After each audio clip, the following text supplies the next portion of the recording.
नमस्कार दोस्तों, मैं हूं प्रोफेसर भावना और मीडिया डिक्शनरी में आप सभी का बहुत बहुत स्वागत है।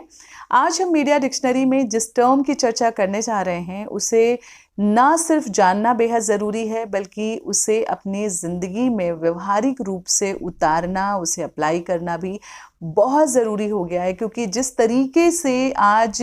डिजिटल डिपेंडेंसी हमारी बढ़ती जा रही है और इलेक्ट्रॉनिक मीडिया जो डिवाइसेस हैं उन पर हम निर्भर होते चले जा रहे हैं, वैसे में कहीं ना कहीं अगर कुछ एक्सपेक्टेशंस हमारी पूरी नहीं होती हैं तो हम बहुत दुखी भी होते हैं। तो जो ये टर्म है ये है जोमो। जी हाँ, जोमो का मतलब होता है जॉय ऑफ मिसिंग आउट। हम सब कहीं ना कहीं दुखी होते हैं अगर कुछ पाने की चाह हो वो पूरी ना हो पाए, किसी से मिलने की इच्छा हो वहाँ ना जा पाए, या कुछ छूट जाए जो हमने ना किया हो। और इसी के जस्ट अपोजिट है जोमो यानी जॉय ऑफ मिसिंग आउट, कि अगर मान लीजिए कि आपने कुछ चाहा था वो नहीं हो पाया, आप कहीं जाना चाहते थे नहीं जा पाए कुछ कारणों से, जो प्लान किया था वो नहीं हो पाया किन्हीं कारणों से, तो उसकी वजह से डिप्रेशन में जाना या फिर निराश होने की ज़रूरत नहीं है, बल्कि ठीक है उसे जाने की जो एक खुशी है कि ठीक है कोई बात नहीं, नहीं कर पाए अगली बार फिर कर लेंगे। तो इसका मतलब ये नहीं कि ज़िंदगी यहाँ ख़त्म हो गई या दूसरे मौके नहीं मिलेंगे। और यही है जॉय ऑफ मिसिंग आउट, कि खो देने का सुख, उसमें आनंद लीजिए आप। और इसे इसलिए अप्लाई करना बहुत ज़रूरी है क्योंकि एक और टर्म का हमने जिक्र किया था मीडिया डिक्शनरी में, और वो था फोमो यानी फियर ऑफ मिसिंग आउट। कि आज हम इतना ज़्यादा सोशल मीडिया पर डिपेंड हो गए हैं कि हमारे अगर साथी कहीं जाते हैं और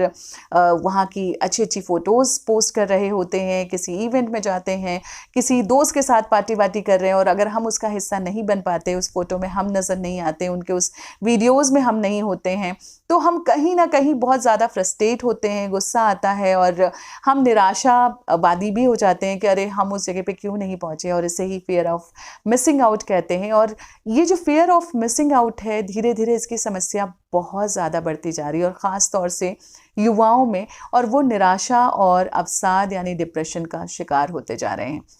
इसीलिए ये जोमो आया कि ठीक है आप उसको एंजॉय करना सीखें अगर आप कहीं नहीं हैं।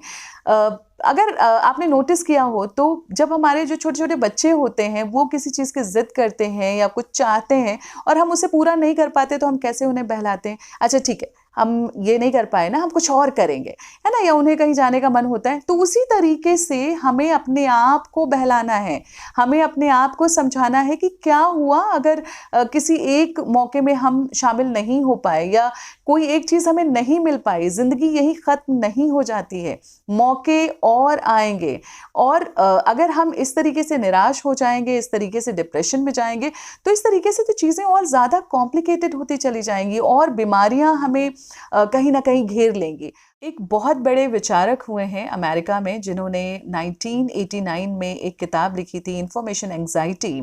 और उनका नाम है रिचर्ड सॉल्वरमैन। और उन्होंने कहा था कि आज इतनी ज़्यादा सूचनाएं जो हैं वो उत्पन्न हो रही हैं, मतलब पिछले 30 सालों में जितनी सूचनाएं उत्पन्न हुई हैं उतना गए 5000 सालों में भी उत्पन्न नहीं हुई हैं। इसका मतलब कि आज हम सूचनाओं की जो बमबारी है उसके तले इतना दबते चले जा रहे हैं कि हम हमारी जो व्यक्तिगत ज़िंदगी है उसके बारे में सोचना जो है भूल गए हैं, उसके लिए हमें वक्त नहीं मिलता। और एक और दार्शनिक और मार्केटिंग गुरु हुए हैं जिनका नाम है रेगिस मैककेना, और वो कहते हैं कि आज नए जो इनोवेशंस हैं, नए जो विकास हैं,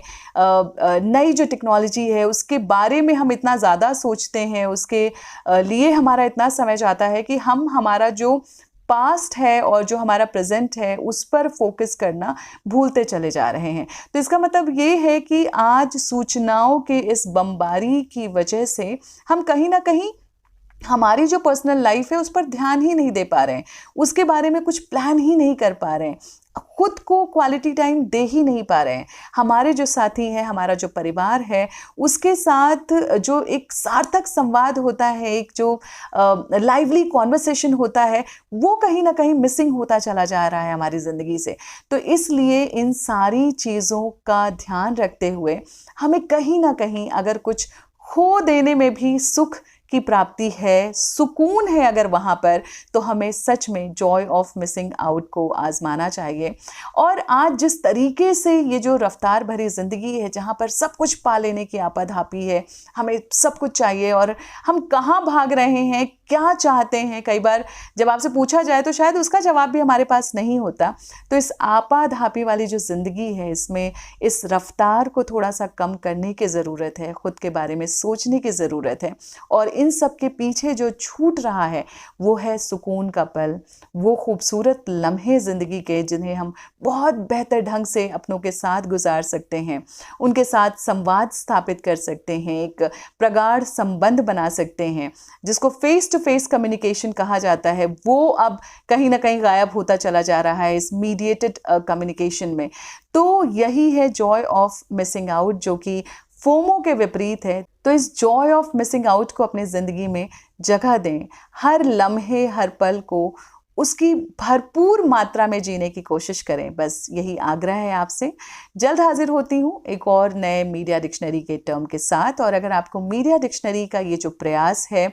पसंद आए, क्योंकि एक छोटी सी पहल हमने की है कि आप मीडिया जागरूक हों, मीडिया का किस तरीके से इस्तेमाल करना है या फिर मीडिया के क्या नुकसान है, उन पहलुओं को भी आप अच्छी तरीके से जानें और मीडिया लिटरेसी को अपनी ज़िंदगी में जगह दें और उसका उपयोग करें अपनी जो आपकी रोज़मर्रा की ज़िंदगी है। यही हमारा प्रयास है, तो इस प्रयास में हमारा साथ दें। और अगर आपको ये प्रयास हमारा अच्छा लगे तो आप मीडिया डिक्शनरी यूट्यूब चैनल को सब्सक्राइब कीजिए, लाइक कीजिए, अपने दोस्तों के साथ भी इसे शेयर कीजिए। Thank you so much.